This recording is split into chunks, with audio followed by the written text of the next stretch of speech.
Doctor Neha Tripathi ji, Maharashtra से। श्री हरिवंश।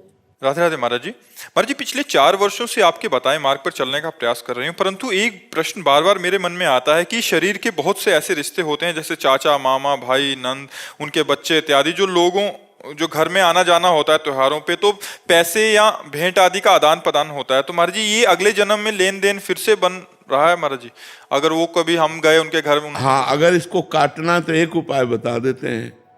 मान लो जीजा हैं, उनमें भगवान को देखा, उनके पैर छुए, उनको जो दान पुण्य किया, तो हम अपने भगवान को कर रहे हैं।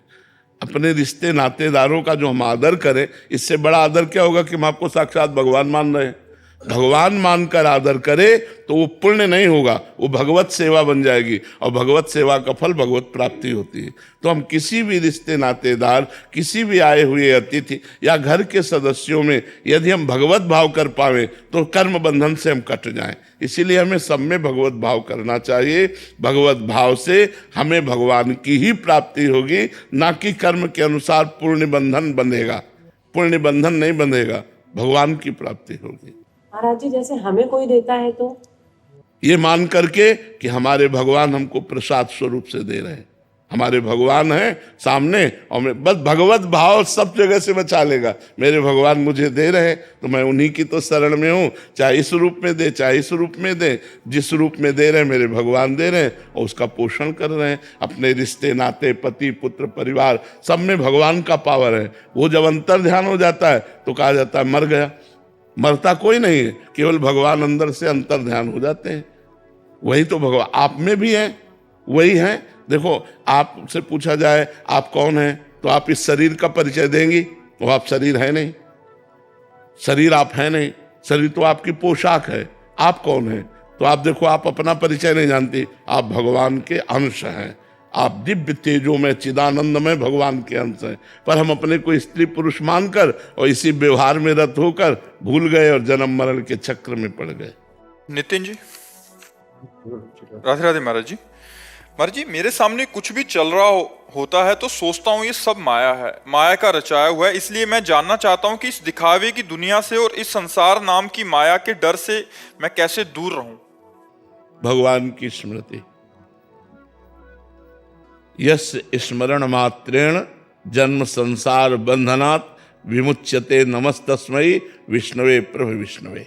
भगवान ने कहा, दैवी हेसा गुणमयी मम माया दुरत्या। ये मेरी त्रिगुणमयी दुरत्य माया है। कैसे? जब बचो इससे, बोले मामेव ये प्रपद्यन्ते माया में ताम तरन्ति, मेरी शरण में आ जाओ। अब भगवान की शरण में जाने के लिए तैयार हो, हृदय से भगवान का आश्रय लो, नाम जप करो, भगवान की लीला कथा सुनो, और सब में भगवान को देखकर व्यवहार करो, अभी आनंद आ जाएगा। अगर माया भी है तो जहाँ माया है वहीं ब्रह्म भी है। आप बताओ, अगर ये सब माया है तो सर्वम खलमिदम ब्रह्म भी तो यही है। अगर ये माया है तो श्री राम में सब जग जानी, वो भी तो है। तो हम माया देखें कि भगवान देखें? हम भगवान देखें। अगर माया देखेंगे तो अशांत हो जाएंगे, और भगवान को देखेंगे तो उनकी लीला चल रही है। कहीं सतोगुणी लीला, सृजन लीला, कहीं विनाश लीला, यही चल रही। कहीं सृजन हो रहा, कहीं पालन हो रहा, कहीं संहार हो रहा। यही 3 गुणों से लीलाएं भगवान की चल रही। तो हम भगवान का स्मरण करें, भगवान का। हमारे हर प्रश्न का उत्तर नाम जप है। जब तक नाम जप नहीं करोगे तब तक तुम्हारा ज्ञान, तुम्हारी जानकारी, तुम्हारी पवित्रता सब धूल दूषित कर देगी माया। क्योंकि कलयुग में अन्य कोई साधन समर्थ नहीं है। कृतयुगे ध्यायते विष्णुम तेतायाम यजतई मखई द्वापरई परिचर्यायाम कलौ तद्धरि कीर्तनात्। कलयुग में केवल भगवान का नाम जप, नाम कीर्तन ही इस माया से पार कर सकता है। सिद्धांत की बात है। इसलिए भगवान का नाम जप करो, भगवान की लीला कथा सुनो, और जिससे व्यवहार करो उसमें भगवान को देख के करो। ये न जाने कौन से पुण्य तुम्हारे उत्पन्न हुए हैं जो तुमको ऐसा लग रहा है कि ये सब भगवान की माया, इससे बचो। ये बड़े भाग्य की बात होती है जब इससे बचने का मन हो जाए। नहीं तो भगवान की आराधना करके यही सब मांगा जाता है, नहीं मांगा जाता। और आपको ये सब माया नजर आ रही, ये तो भगवान की बड़ी कृपा है जो आपको ऐसा अनुभव हो रहा है। अब आगे बढ़ो, इसका परम लाभ लो। निरंतर भगवत स्मृति का तार जोड़ो, भगवान में अपनी स्मृति का तार जोड़ो, अभी आनंद आ जाएगा। महाराज जी, नाम की ऐसी रुचि सुन के उत्साह होता है कि नाम जप करें, फिर थोड़ी देर बाद फिर माया का ऐसा प्रभाव होता है कि उसी इसीलिए बार बार सत्संग सुनना चाहिए।